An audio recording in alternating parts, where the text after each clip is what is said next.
तो आज का हमारा टॉपिक है डिमांड एंड सप्लाई कर्व।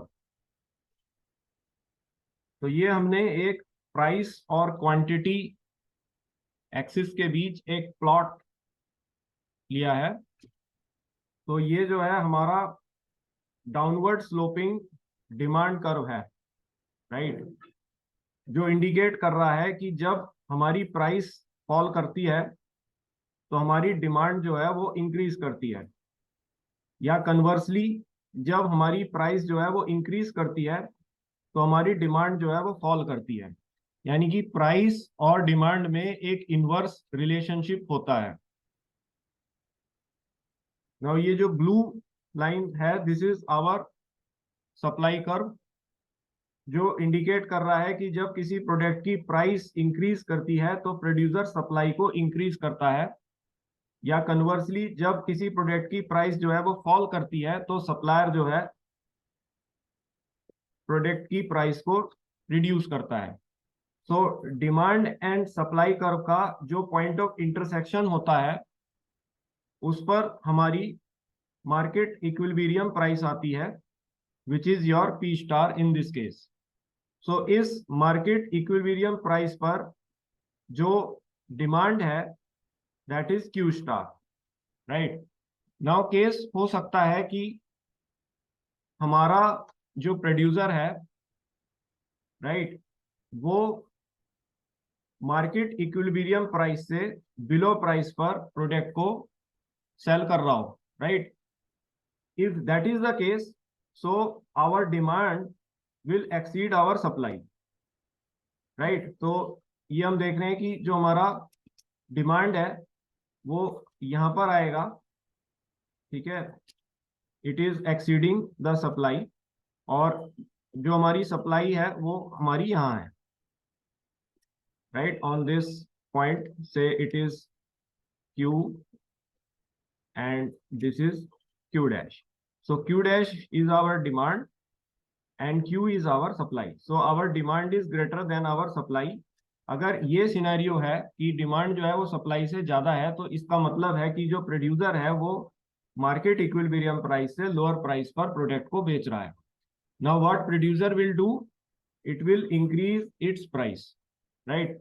तो जब वो प्राइस को बढ़ाएगा तो वो अपनी सप्लाई को इंक्रीज करेगा।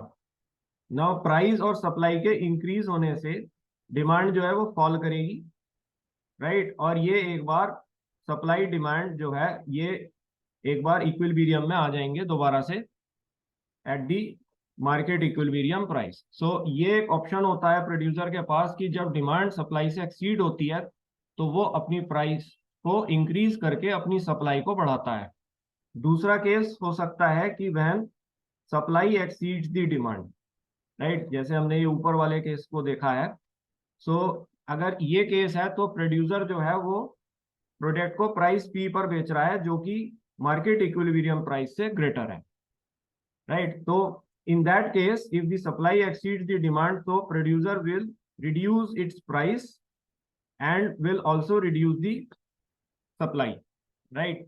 तो जब वो अपनी प्राइस को कम करेगा और अपनी सप्लाई को कम करता है तो प्राइस के कम होने से डिमांड जो है वो इंक्रीज करेगी, और अगेन ये डिमांड जो है सप्लाई को इस पॉइंट ऑफ इंटरसेक्शन पर मिलेगी जिस पर हमें इक्विलिब्रियम में आ जाएगी सप्लाई के, और हमें इस पर मार्केट इक्विलिब्रियम प्राइस मिलेगी एज पी स्टार। तो whenever the supply is greater than the demand, so it means the producer is selling above the market equilibrium price, right. So what the producer do, it reduces its price and reduces its supply. As the price falls, demand increases, and again demand equilibrates with supply. And second scenario is that there is possibility that demand is greater than the supply. अगर ऐसा है तो producer जो है market equilibrium price से lower price पर product बेच रहा है। सो प्रोड्यूसर अपनी प्राइस को बढ़ाएगा, जिसको अपनी सप्लाई को बढ़ाएगा, प्राइस के बढ़ने से डिमांड फॉल करेगी, राइट। और ये एक बार फिर से सप्लाई के इक्विलिब्रियम में आ जाएगी और हमें मार्केट इक्विलिब्रियम प्राइस पर ये प्रोडक्ट को बेचेगा, right. So when demand exceed supply, the price is below equilibrium and demand falls as price rises. When supply exceeds demand, the price is above equilibrium and demand rises as price falls. At equilibrium, supply equals demand. लेकिन ये जो हमारा process है ये केवल short run में ही valid होता है, राइट। जब हम लॉन्ग रन की बात करते हैं तो मार्केट फोर्सेस के कारण डिमांड एंड सप्लाई कर्व में शिफ्टिंग आ सकती है, right. Your supply can increase और योर सप्लाई कैन रिड्यूस, और डिमांड कैन इंक्रीज और डिमांड कैन रिड्यूस। हम ये केस तब लेते हैं जब हम ये एज्यूम कर रहे हैं कि मार्केट फोर्सेस के कारण डिमांड एंड सप्लाई में कोई भी चेंज नहीं आ रहा है, देन दिस थिंग हैपेंस।